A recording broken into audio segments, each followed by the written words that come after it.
Muito bem, pessoal, vamos seguir os nossos trabalhos de hoje falando sobre o draft da NBA. Ontem tivemos o último dia do draft, tivemos a segunda rodada acontecendo ontem. Boa segunda rodada, inclusive. Tivemos boas escolhas sendo feitas ontem.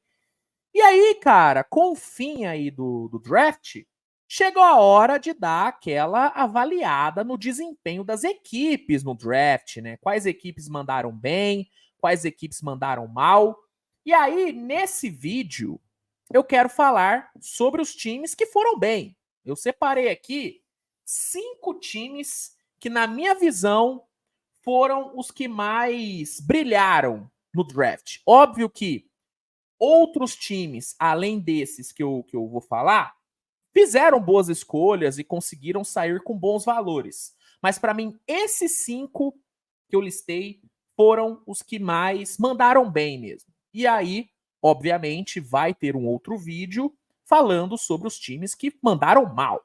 Não sei se vai dar para listar 5. Acho que não tivemos tantos times fazendo cagadas no draft.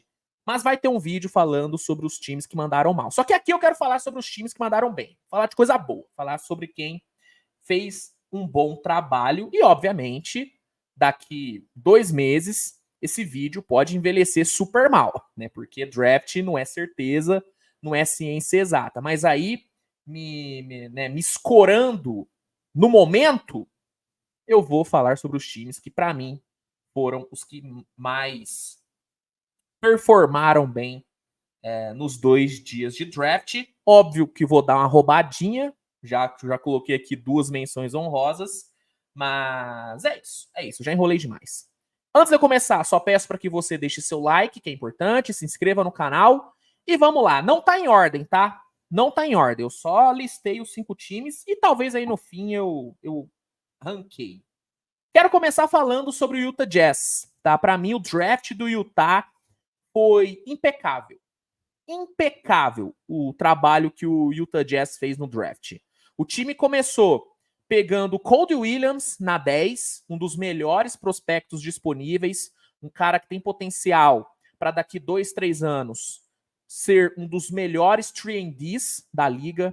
Eu vejo muito do McDaniels no Cody Williams. O McDaniels bom, né? O McDaniels do Minnesota, não o McDaniels que agora vai pro Kings, que não é ruim, só que comparado ao irmão dele, não tem nem como comparar, né? O Jaden é muito melhor do que o Jalen. E eu acho que o Cody tem muito do Jaden McDaniels. São 2 caras altos, com uma baita envergadura, com uma boa capacidade de defender 3, 4 posições diferentes. São 2 jogadores que ofensivamente conseguem contribuir tanto por dentro como também no perímetro. Óbvio que o Cody tem muito ainda a evoluir para chegar no mesmo patamar que hoje está o McDaniels, mas eu consigo enxergar esse potencial. Então, o draft do Jazz já começou excelente com o Cody Williams na 10. Depois o time conseguiu talvez o grande steal da primeira noite, que foi o Isaiah Collier na 29. O Collier, ele já chegou a figurar assim, no top 5 do draft. Já teve alguns mock drafts durante todo esse processo que colocaram o Collier como top 5, né, como top 3. No começo do processo de pré-draft, o Collier surgia como possível pick 1. E o Jazz pegou esse cara na 29. Óbvio que ele caiu muito nas projeções, chegando mais perto do draft. Né? Na noite do draft, a cotação dele era para sair ali na 20, 22. Mas mesmo assim, velho, um cara que já foi considerado pick 1 do draft, você pegar esse cara na 29 é um baita de um steal. É um jogador que tem ferramentas muito boas, tem qualidades que devem ser muito bem traduzidas para a NBA e era uma necessidade do time. O Jazz entrou nesse draft precisando de PG. Então, conseguir pegar um cara desse na 29, baita vitória. E aí, ontem, no segundo round, o Jazz brilhou pegando o Kyle Filipowski na 32. O Filipowski, ele era cotado para fim de primeira rodada. Um big moderno que arremessa, que cria seu arremesso, né, que tem uma boa altura, boa mobilidade, que passa bem a bola, veio de um programa muito bom que é Duke. Então você pegar um cara desse na 32 também foi um baita de um steal. Se eu listar os 5 melhores steals, se eu pegar para listar os 5 grandes steals do draft, o Jazz vai ter pego 2. Entendeu? Filipowski e Collier. Então, assim, para mim o draft do Jazz foi absurdo. Pegou 3 jogadores muito bons, 3 valores muito bons. E assim, desses 3, 2 devem render muito em menos de 3 anos.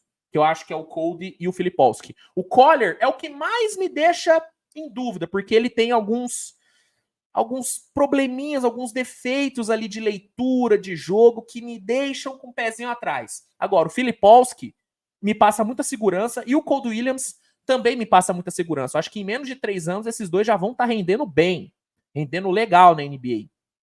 O Collier também pode, porque talvez dos 3, o que tem o maior teto seja o Collier, mas é também o que tem mais coisas a melhorar. Então, enfim, independente dessa questão de projeção do que eles vão render daqui 2, 3 anos, considerando eles como prospectos,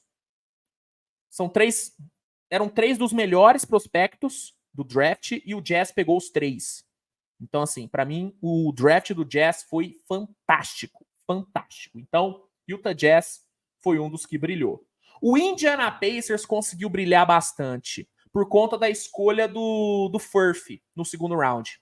O Pacers não tinha escolha de primeira rodada, porque envolveu na troca pelo Siakam. Só que mesmo sem ter uma escolha de primeira rodada, o Pacers saiu do draft com um prospecto de primeira rodada, que no caso é o Johnny Furphy. Né? O Pacers ter pego o Furphy na 35, mas foi um baita de um steal. O Furphy era cotado para ser pick 18 em Orlando. Na maioria dos mock drafts ele aparecia lá. Caramba, eu tô com o Jazz na cabeça. Que o Jazz mandou muito bem. Mas como eu tava dizendo, o Pacers pegar um cara desse na 35, um cara que, beleza, tem ali algumas coisas a melhorar, a questão do físico e tudo, é um cara muito magro ainda, tem que ganhar massa, mas é um jogador que tem ferramentas que já podem fazer dele uma peça de rotação nessa temporada.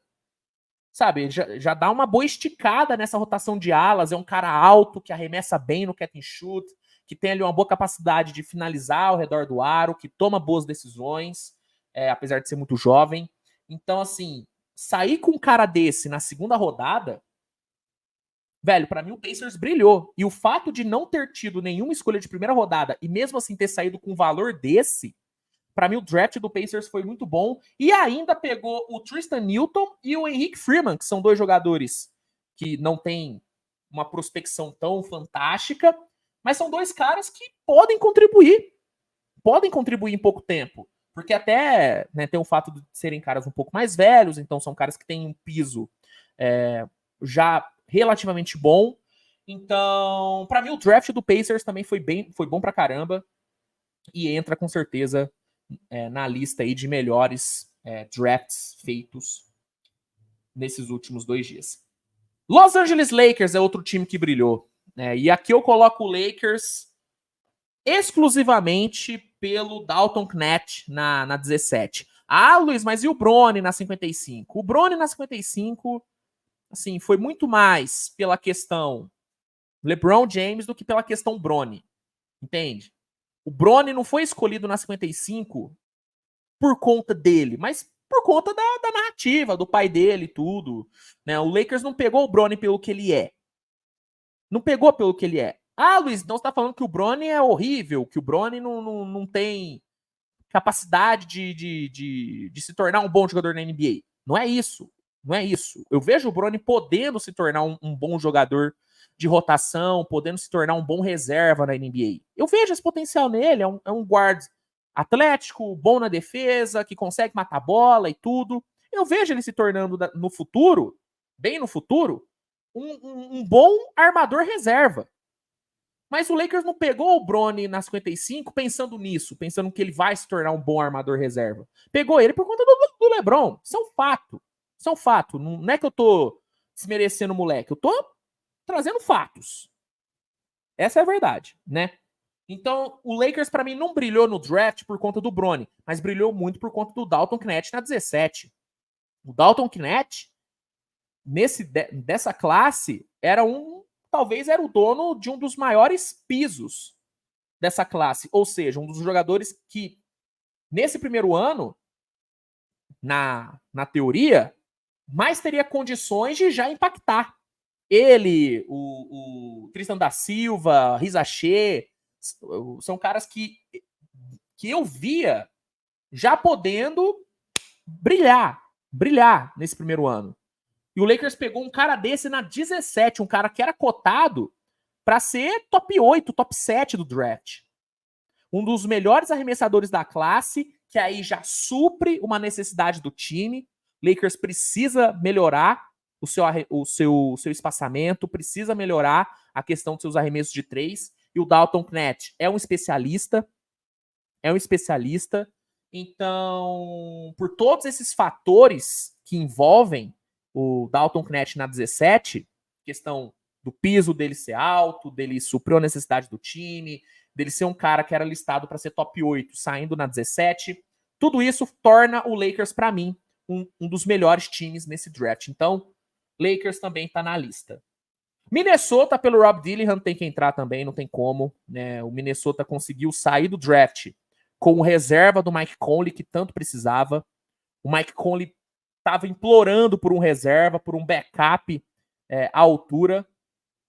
E o Rob Dillingham, apesar de ter esse aspecto de peladeiro, que não é necessariamente ruim, mas ele tem esse aspecto de peladeiro que pode deixar muita gente meio receosa em relação a ele, é um cara que tem condições de se tornar esse backup, de se tornar esse reserva que o Mike Conley tanto precisava.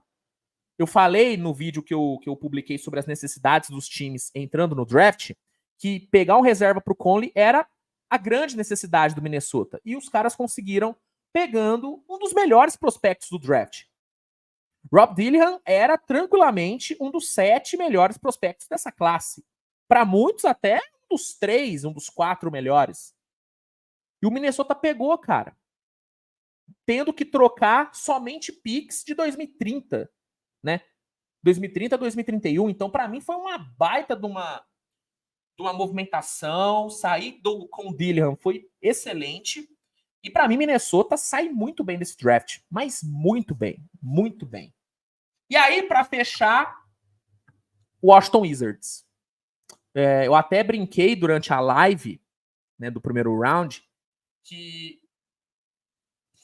era uma das primeiras vezes, que na verdade era a primeira vez em toda essa minha carreira como criador de conteúdo, que eu iria elogiar o desempenho da diretoria do Wizards. E realmente, cara, o Wizards fez um trabalho excelente no draft. Excelente. Usou muito bem as escolhas que tinha.